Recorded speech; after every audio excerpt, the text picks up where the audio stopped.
বিধায়কের বিরুদ্ধে বিশৃঙ্খলার অভিযোগ এনে স্পিকারের কাছে তাদেরকে সাসপেন্ড করার প্রস্তাব কৃষিমন্ত্রী শোভনদেব চট্টোপাধ্যায়ের।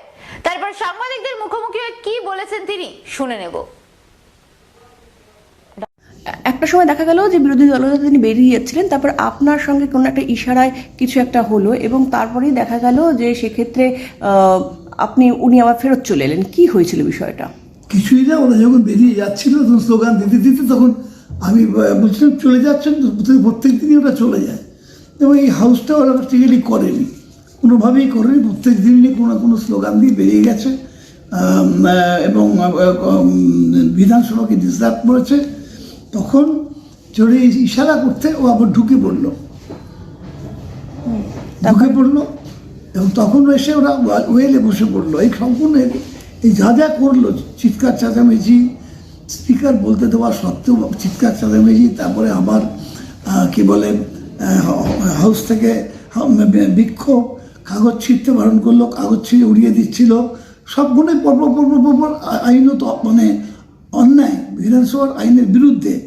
সেই জন্য আমি ওরা বসে পড়ে, সেই কারণে আমি বারবার করে স্পিকার বলা সত্ত্বেও, অনুরোধ করা সত্ত্বেও এবং বিধানসভার বিরোধী দলনেতাকে অনুরোধ করা সত্ত্বেও যে আপনি আপনার দলের এদের কী বলে মেম্বারদের কন্ট্রোল করুন বলার পরেও কিন্তু দেখা গেল যে তারা শুনল না। তখন আমি বাধ্য হয়ে এই প্রস্তাবটা আনি যে বিধানসভার এই 6 জন সদস্যকে বহিষ্কার করা হোক 30 দিনের জন্য, অথবা যতদিন হাউস চলবে ততদিন।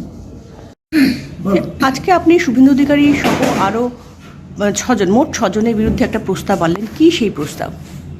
প্রস্তাব হলো এই যে আজকে স্পিকার হাউসের শুরুতেই বিরোধী দলকে অনুরোধ করেন, বলেন যে আপনারা এই মুখে যে গায়ে জামা পরে এসছেন, সে পলিটিক্যাল স্লোগান, এটা খুলে ফেলুন।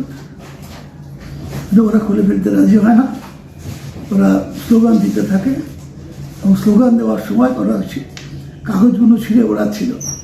তখন স্পিকার আবার তাদের বলেন যে কাগজ ছেঁড়াটা এখানে আইনত অপরাধ, রুলে আছে যে এটা করা যায় না, এবং আপনারা যে জামা পরে এসছেন এটা রুলে আছে, করা যায় না, আপনারা এটা বন্ধ করুন।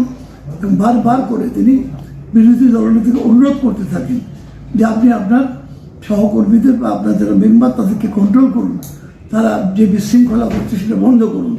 সেটা না করে তারা স্লোগান দিতে থাকে এবং সারাক্ষণ প্রায় যতক্ষণ পর্যন্ত ওরা ঘরে ছিলেন ততক্ষণ স্লোগান দেন এবং তারপর তারা ওয়েলে বসে পড়েন।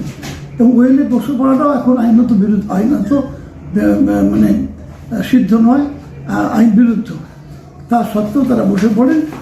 তখন আমি 6 জনের বিরুদ্ধে স্পিকারের কাছে প্রস্তাব পেশ করি যে এদেরকে বিধানসভা থেকে বহিষ্কার করে দেওয়া হোক অন্তত 30 দিনের জন্যে, অথবা যতদিন পর্যন্ত হাউস চলবে ততদিনের জন্য।